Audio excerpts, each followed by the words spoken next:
Соттук укуктук реформанын алкагында жаңы процессуалдык фигура катары иштеп баштаган тергөө судьясы сот өндүрүшүнө чейинки иштин жүрүшүнө көзөмөл жүргүзүп, жарандын укуктары менен эркиндигин чектөө боюнча функцияларды ишке ашырат. Өткөн жылы жалпы республика боюнча тергөө судьялары иштеп баштаган. Кынтыксыз иштөө үчүн аларга жогорку соттун судьялары тарабынан методикалык жана тажрыйбалык жардамдар көрсөтүлүп келет.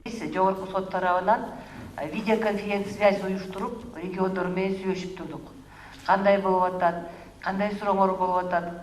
Анан кийин ошого карата бирдиктүү соттук практика болуш үчүн 2 пленум даярданып, жогорку сот 2 пленум токтомдорун чыгарды.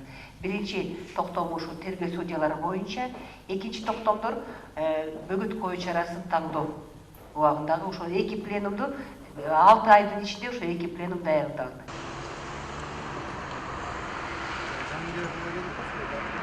Тергөө судьяларынын кылмыш ишти мааниси боюнча кароого жана чечүүгө эч кандай тиешеси болбойт. Тагыраагы алар айыпталуучунун күнөөлүү же күнөөлүү эместиги боюнча чечим кабыл алышпайт. Ошол эле учурда соттук көзөмөл жүргүзүүдө тергөө судьясы жазык сот өндүрүшүндөгү тараптардын, тергөөчүнүн, прокурордун аракеттерине жана чечимдерине карата даттанууларды карайт. Сотко чейинки өндүрүштүн максаты кылмышты ачып, тийиштүү адамдарды жазага тартуу. Туурабы? Ошол амалдар жүрүп атканда башка адамдардын, бул ишке тиешеси жок адамдардын дагы укуктары бузулбаш керек. Анан ошо иштин мааниси жакшыртып, жанагы чыккан токтомдордун качествосын дагы чечимдерди карап, ошолорго көңүл буруш керек.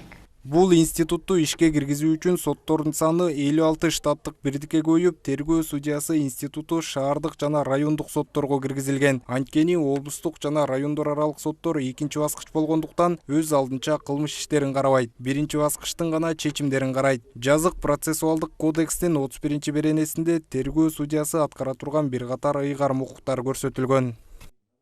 Мисалы үчүн мурда ошол прокурордон кандайдыр бир уруксат, санкция алыш үчүн ошол прокурорго кирип, анан прокурор ошого уруксат берип санкция берчү да. Бул болсо ошол мындай жабык түрдө кабинеттен эле жүргүзүлгөн болчу. Азыр соттук тергөө судьясына тергөөчү кандайдыр аракетке уруксат алуу үчүн келгенде, бул болсо негизинен ачык процесс болуп эсептелет.